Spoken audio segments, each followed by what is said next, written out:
everyone. So next topic is menstrual cycle. Menstrual cycle होती कहाँ है? फर्स्टली कहाँ से स्टार्टिंग होती है अप टू कहाँ तक होती है एंड देयर विल बी क्या चेंजेस आते हैं इसमें मेंस्ट्रुअल साइकिल में, वो हमें डिस्कस करना है. ठीक है, तो ये आपकी मेंस्ट्रुअल साइकिल के जनरल डायग्राम है. देन मेंस्ट्रुअल साइकिल जब स्टार्ट होती है, बिगिनिंग होती है, बिगिनिंग ऑफ मेंस्ट्रुअल, या फिर हम उसको बोल देते हैं जो फर्स्ट टाइम मेंस्ट्रुअल होता है तो उसको हम बोलते हैं मैरिज. ठीक है, बेसिकली ये स्टार्ट किस एज में होता है? ये होता है 13 to 14 ईयर्स की एज में स्टार्टिंग हो जाती है इसकी. ठीक है, बेसिकली होता है किसमें आकर, किसमें होता है ये? ह्यूमन में होता है, ह्यूमन फीमेल में, मंकीज में हो जाता है, एप में, या फिर जो ओल्ड वर्ल्ड मंकीज होते हैं वो. ठीक है, बेसिकली जो आपका मेंस्ट्रुअल साइकिल होती है उसको हम डिफाइन किस टर्म में करेंगे? क्या होता है, क्या एक्चुअली वो होता है ब्लीडिंग मैकेनिज्म होता है. Bleeding from uterus of adult female at interval of 28 to 29 days. After 28 to 20 days के बाद वो कंप्लीट होने के बाद फिर से होगा वो. ठीक है, देन उसके बाद जो आपका मेंस्ट्रुअल है वो रिपीट होती है. एवरेज कितने पे रिपीट होती है? वो रिपीट होती है आपकी 28 to 29 डेज में रिपीट होती है. ठीक है, और जो भी इसमें इवेंट्स अकर होते हैं, जैसे यहाँ फर्स्ट डे से जो भी इवेंट्स अकर होते हैं और up to next menstrual cycle तक जो इवेंट्स होते हैं उसको हम बोलते हैं मेंस्ट्रुअल इवेंट्स. ठीक है, जो आपका फर्स्ट डे से पूरे साइकिल कंप्लीट होता है अप टू कहाँ तक, जब नई साइकिल स्टार्ट होती है, तो उसको जो भी इवेंट्स उसमें अकर होते हैं तो उसको हम बोलते हैं मेंस्ट्रुअल इवेंट्स. ठीक है, देन आपका जो ये कंप्लीट होती है, पूरी मेंस्ट्रुअल साइकिल कंप्लीट होती है, वो होती है आपकी 4 फेजेस में कंप्लीट होती है. 4 फेजेस में, जिसका फर्स्ट फेज है आपका मेंस्ट्रुअल फेज, जिसको हम ब्लीडिंग फेज और मेंसेस बोलते हैं. ठीक है, मेंस्ट्रुअल फेज को हम बोलते हैं ब्लीडिंग फेज और मेंसेस. सेकेंड है फॉलिकुलर फेज, जिसको हम प्रोलिफेरेटिव फेज बोलते हैं. ठीक है, third one is ovulatory phase and fourth one is luteal phase, जिसको हम सिक्रीटरी फेज बोलते हैं. So first one is menstrual phase, जिसको हम बोल रहे हैं ब्लीडिंग फेज. ये जो आपका है यहां से स्टार्ट हुई आपकी साइकिल. ठीक है, फर्स्ट डे से यहाँ से जैसे बिगिनिंग हो रही है साइकिल की, यहाँ फर्स्ट टू फिफ्थ तक आपका जो ये फेज है, ये वाला फेज है, इसको हम बोलते हैं मेंस्ट्रुअल फेज. जिसमें क्या होता है? मेंस्ट्रुअल फेज में क्या होता है? ब्लीडिंग वाला फेज होता है.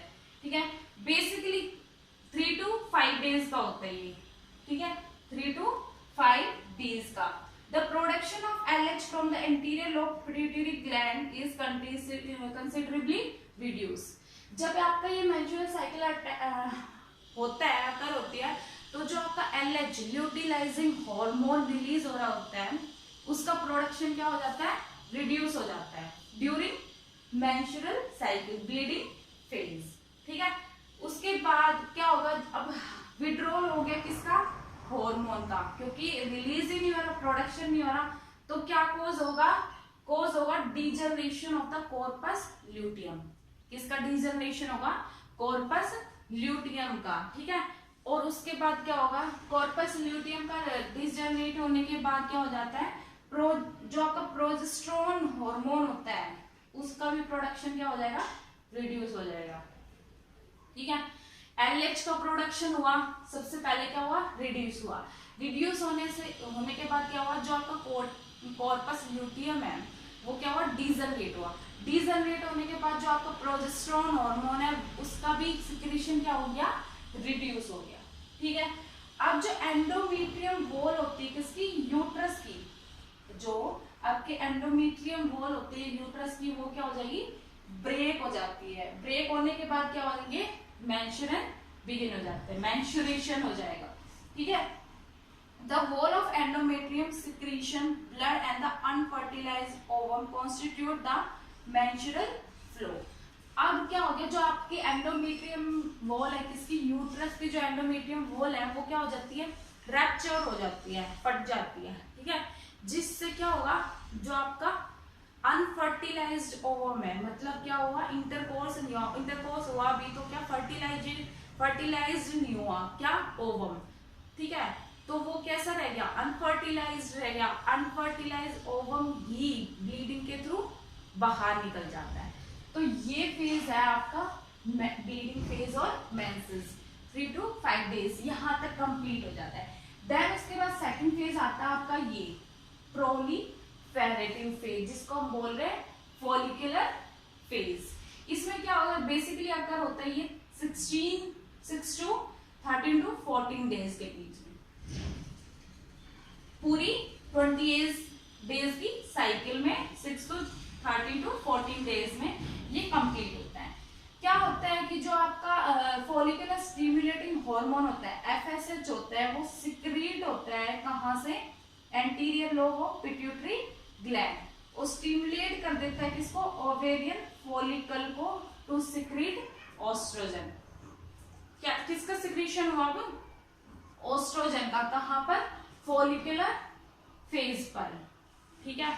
फॉलिकुलर फेज पे क्या हुआ, ऑस्ट्रोजन का सिक्रीशन हो गया, ठीक है। उसके बाद जो ऑस्ट्रोजन है वो क्या करेगा, स्टिमुलेट करेगा। स्टिमुलेट किसको करेगा, proliferation of FSH, proliferation of follicular stimulating hormone को, ठीक है, पॉलीफ्रेट, ठीक है।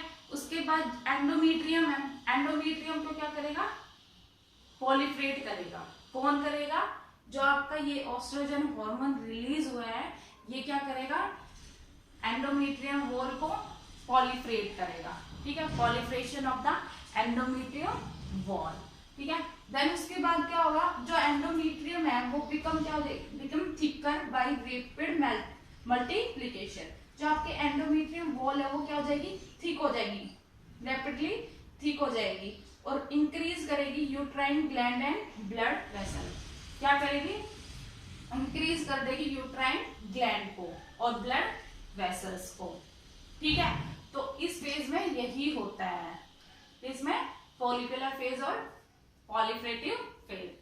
देन नेक्स्ट आपका आता है ovulatory phase. Ovulatory phase basically क्या होता है, यहाँ पर जिसमें ओव्यूलेशन अकर होता है, जिसमें ओव्यूलेशन। अब ओव्यूलेशन क्या होता है, जो आपका एलएच और एफएसएच है, ठीक है, एलएच और एफएसएच दोनों हार्मोन क्या कर देंगे, attain a peak level in the middle of cycle about 14 days. यहाँ पर एक पीक क्रिएट कर देते हैं इस पोर्शन पे, आफ्टर 14 डेज के यहाँ 14 के पास क्या कर देते हैं, पीक लेवल मेंटेन कर देते हैं, कौन, एफएसएच और एलएच, ठीक है।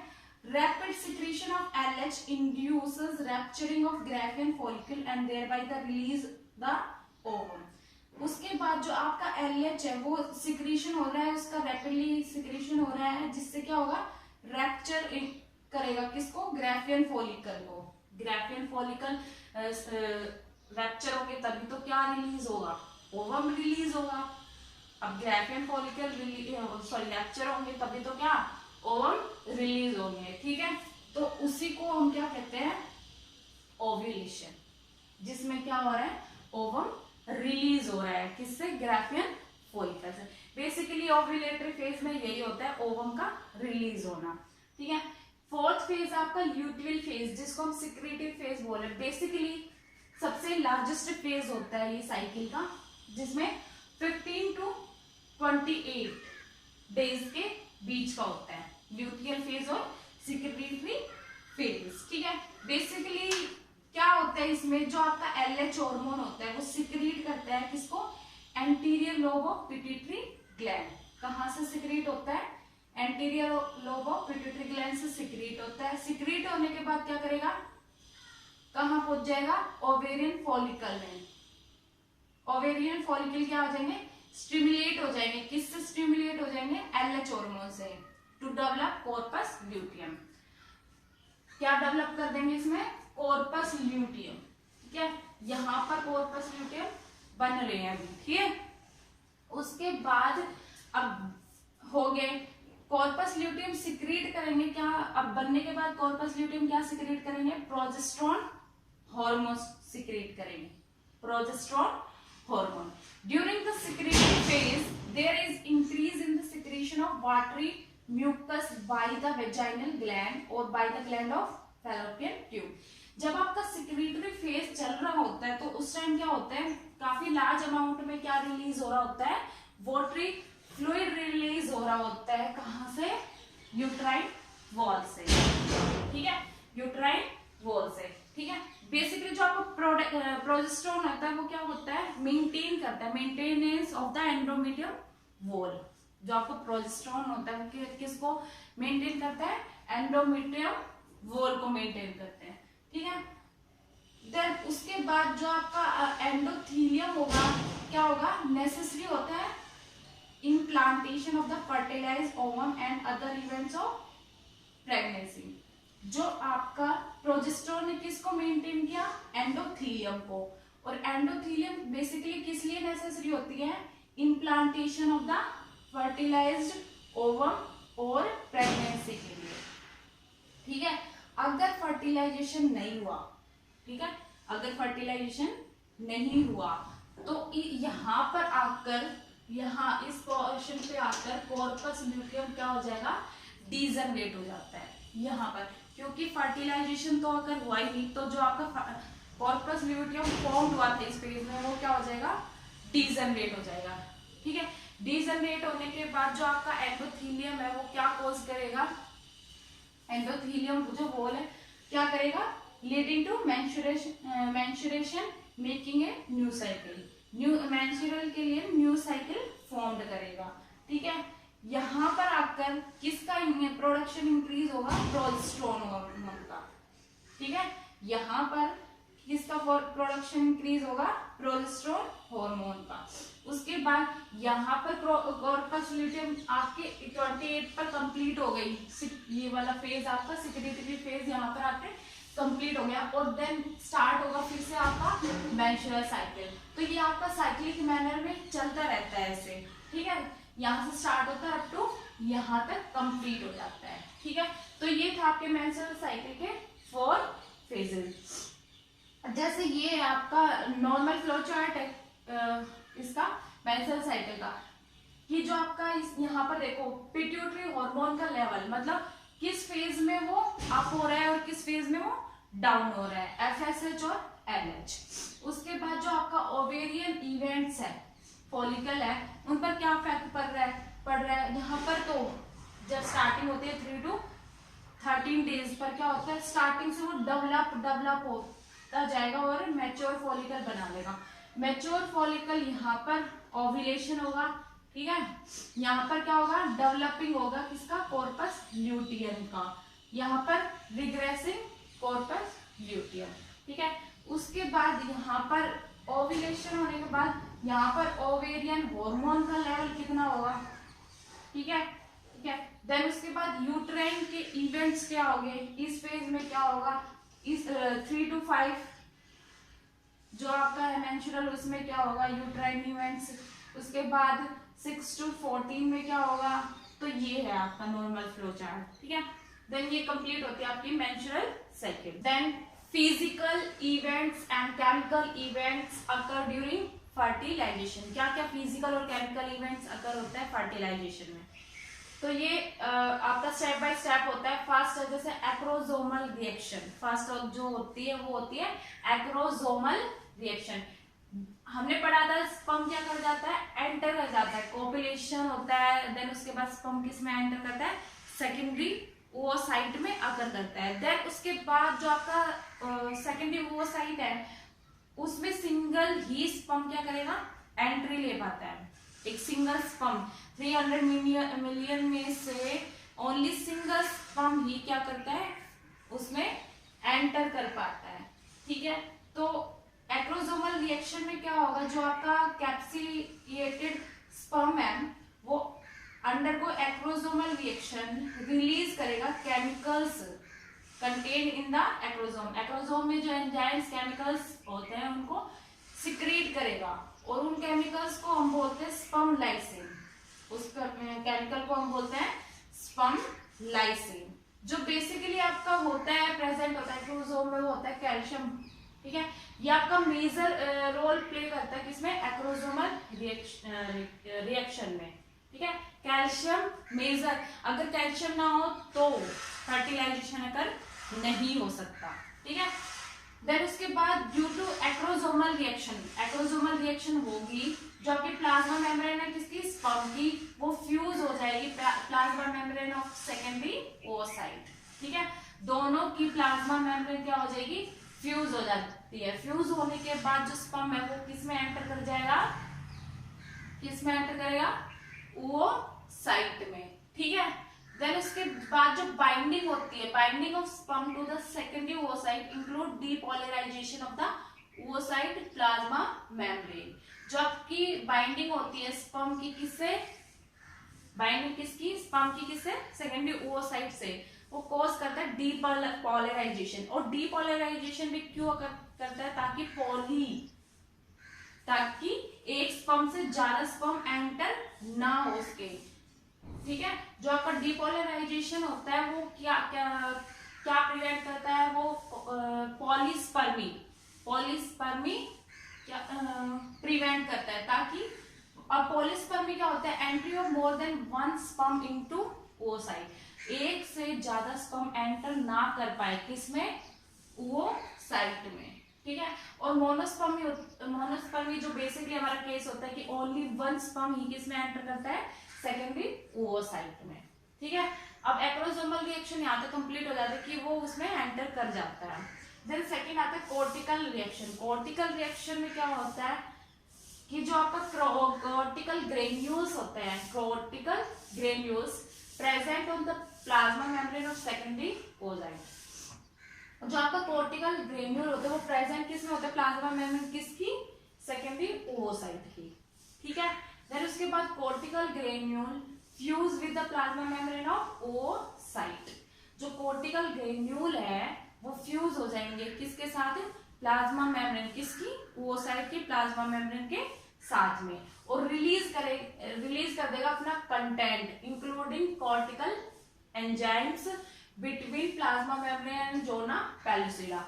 और जो oocyte में जो भी कंटेंट होता है, कॉर्टिकल ग्रेन्यूल में जो भी कंटेंट होता है उसमें इंक्लूड होता है आपका कॉर्टिकल एंजाइम भी। ठीक है, वो रिलीज कर देते हैं कहां पर, between the plasma membrane and zona pellucida. ठीक है, next these enzyme harden the zona pellucida which also prevent entry of additional sperm. जो आपका एंजाइम रिलीज किया है, कॉर्टिकल एंजाइम जो रिलीज हुआ है वो जोना पेलुसिडा को क्या कर देगा, हार्ड कर देगा, जिससे क्या होगा, प्रिवेंट होगा कि ज्यादा स्पर्म एंटर, एक से ज्यादा स्पर्म एंटर ना करे किसमें, oocyte में। ठीक है, नेक्स्ट आता है sperm entry. At the point of contact with the sperm the secondary oocyte forms a projection term as cone of reception. ठीक है, जहां जिस पॉइंट पर कॉन्टेक्ट होता है स्पर्म का किससे, सेकेंडरी oocyte से, वो वहां पर एक प्रोजेक्शन फॉर्म्ड होता है जिसको हम बोल रहे हैं कोन ऑफ रिसेप्शन और फर्टिलाइजेशन कोन। ठीक है, कोन ऑफ रिसेप्शन ऑफ और या फिर fertilization cone which receive sperm, वहां से क्या होगा, फिर देन उसके बाद क्या होगा, स्पर्म रिसीव हो जाएंगे। ठीक है, नेक्स्ट फोर्थ है karyogamy. Karyogamy is also known as amphimixis. Amphimixis में क्या होता है, sperm entry stimulate the secondary oocyte to complete the suspended secondary meiotic division। sperm entry होने के बाद क्या होगा, जो आपका secondary oocyte में meiotic division, second meiotic division है वो occur होगा। ठीक है, then क्या होगा, second meiotic division से क्या produce होगा, a haploid mature haploid ovum formed होगा and a second polar body, और क्या formed होगा, secondary polar body formed होगी। ठीक है, देन उसके बाद जो आपका हेड है किसका, स्पर्म का, जो हेड पार्ट है स्पर्म का, which contain the nucleus separated from the middle piece and the tail and become the male pronucleus. जो हेड आपका जिसमें किस क्या होता है, न्यूक्लियस प्रेजेंट होता है, वो सेपरेट हो जाता है किससे, मिडिल पीस से और टेल पीस से। हेड पीस अलग हो जाता है स्पर्म का किससे, मिडिल और टेल पीस से, एंड बिकम मेल प्रोन्यूक्लियस। और क्या फॉर्म करता है, मेल प्रोन्यूक्लियस, ठीक है। Then second polar body and sperm tail degenerate, जो आपकी सेकंड पोलर बॉडी फॉर्म हुई थी और जो स्पर्म टेल है वो क्या हो जाएगी, डिजनरेट हो जाती है, ठीक है। दोनों क्या हो जाती है, डिजनरेट हो जाती है। देन उसके बाद the nucleus of ovum is called female pronucleus. Male pronucleus था एक, और एक फॉर्म क्या हुआ, फीमेल प्रोन्यूक्लियस। दो न्यूक्लियस फॉर्म हुए हैं, मेल और फीमेल। देन उसके बाद जो male and female pronuclei move toward each other nuclear membrane disintegrate. जो आपका मेल और फीमेल प्रोन्यूक्लियाई फॉर्म्ड हुए हैं वो मूव करेंगे एक दूसरे की तरफ, और जो न्यूक्लियर मेम्ब्रेन है वो क्या हो जाएगी, डिसइंटीग्रेट हो जाएगी। अब दोनों एक दूसरे की तरफ मूव कर रहे हैं तो उसके बाद क्या होगा, मिक्सिंग होगा। मिक्सिंग किसके, मेल के क्रोमोसोम और फीमेल के क्रोमोसोम का मिक्सिंग होगा, कॉम्बिनेशन होगा, और उसी प्रोसेस को हम बोलते हैं कैरियोगेमी एंड एंटीमिक्सिस, जहां पर मेल और फीमेल के क्रोमोसोम का मिक्सिंग होता है, ठीक है। देन उसके बाद the fertilize ovum is now called ovum. अब फर्टिलाइजेशन होने के बाद, मिक्स होने के बाद जो फॉर्म्ड हुआ है, जो सेल फॉर्म्ड हुई है उसको हम क्या कहेंगे, जाइगोट, जाइगोट, ठीक है। The zygote is diploid unicellular cell that has 46 chromosome in human. जो आपकी हैप्लॉइड होती है वो डिप्लॉयड फॉर्म्ड होगी। ये जो मेल था वो भी हैप्लॉइड था, फीमेल था वो भी हैप्लॉइड हुआ, बट दोनों का जो कॉम्बिनेशन हुआ, जाइगोट बना, वो कैसा होगा, डिप्लॉयड 46 क्रोमोसोम के साथ, ठीक है। And then mother is now said to be pregnant after fertilization, ठीक है। तो ये आपका कंप्लीट होता है फर्टिलाइजेशन।